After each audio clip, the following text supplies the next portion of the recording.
gumagawa na ako ng aking live update for this video. Yes. So, as all you can see is, tawag dito, alam ko, concerned kayo sa health ko. Thank you for that. I appreciate you, all of you, sa mga concerned at talagang nag-chat pa if kamusta ako. And, syempre, hindi rin naman biro yung pinagdaanan ng health ko, guys.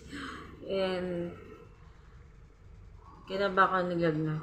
Friday, medyo sumasakit na yung ulo ko. At alam ko sa sarili ko na kapalit nun is lagnat. So, ganun ako pagka nagkakasakit or lalagnatin. Tapos, naagap ako ng Friday. So, Sunday shift, papasok ako ng Monday shift. So, ang pasok ko is 12 midnight until 9 a.m. Tapos, ang nangyari, pag uwi ko, bago ko pumasok ng Tuesday shift is, hindi na kinaya ng katawan ko. Nilagnat na ako. Tapos, nagsabay yung hilo. Mula Tuesday, Wednesday, Thursday, Friday. So, for 4 days.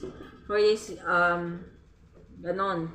Pero yung, nawala na yung lagnat, ang naiwan is hilo. Tapos, kahapon, which is Thursday, so, talagang hindi na ako nagdalawang isip na kailangan ko na talaga pumunta ng hospital kasi hindi ko na kaya. So, hanggat hindi pa ganun kalala yung hilo ko, nagpunta na ako ng Kalayaan Hospital kasi yun na yung malapit na hospital na pwede kong puntahan. And, aside from that, kasi alam ko sa sarili ko na doon lang mabilis.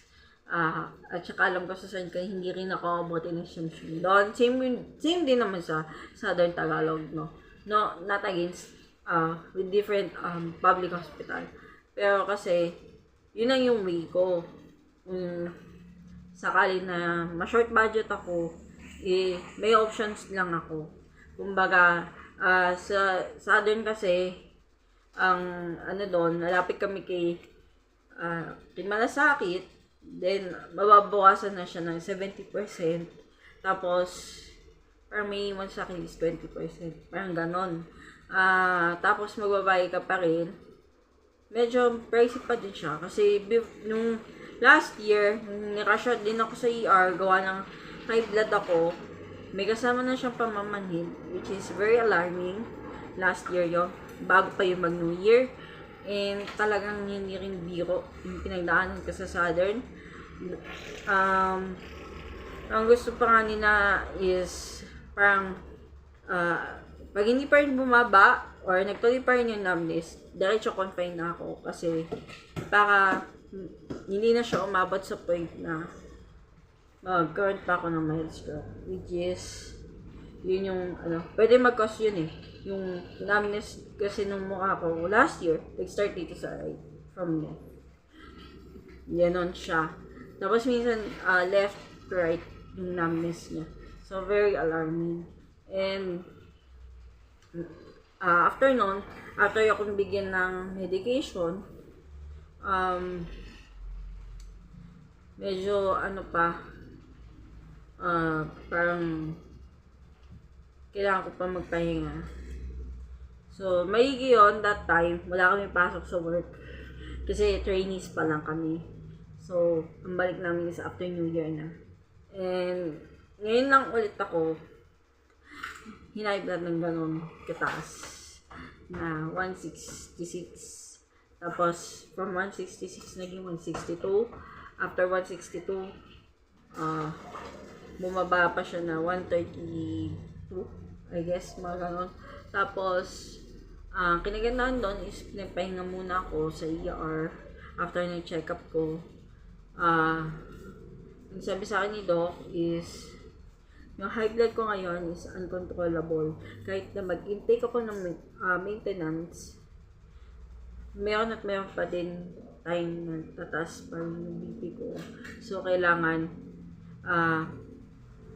just in case lang naman tumaas, meron pa rin akong catapres. Kaso mo ang catapres ko, kakaubos lang. So, hindi ko siya nagamit kahapon dahil ang mindset ko is, check up lang naman. Tapos yung Catapres, iti-take ko siya after ng lunch. Kasi hindi ako pwedeng mag-intake ng mga maintenance ko ng hindi pa ako kumakain. Kasi, ang tendency, magkakaroon ako ng acid talaga. And, mahirap yun sa part ko na babalik na naman ako sa pagiging acidic. So, yun na yung ginagawa ko daily basis. Hindi ako pwede malipasan ng gutom kasi meron akong ini-intake na gamot. And, aside from that, okay naman ako. So far. Kaya naman na siguro pumasok ng Monday. Let's see. Kasi, mahirap talagang mabinat. Kung galing ka sa lagnat, galing ka sa And yung BP ko, siguro from time to time, kailangan ko siyang i-monitor. So, bibili rin ako ng aparato para doon. This is it. Final na yon. Bibili tayo ng para sa BP ko. Kasi hindi ko siya pwedeng from time to time pupunta pa ako ng clinic para ma-BP ako. So, yun. And, okay naman yung BP ko. Parang inuubo.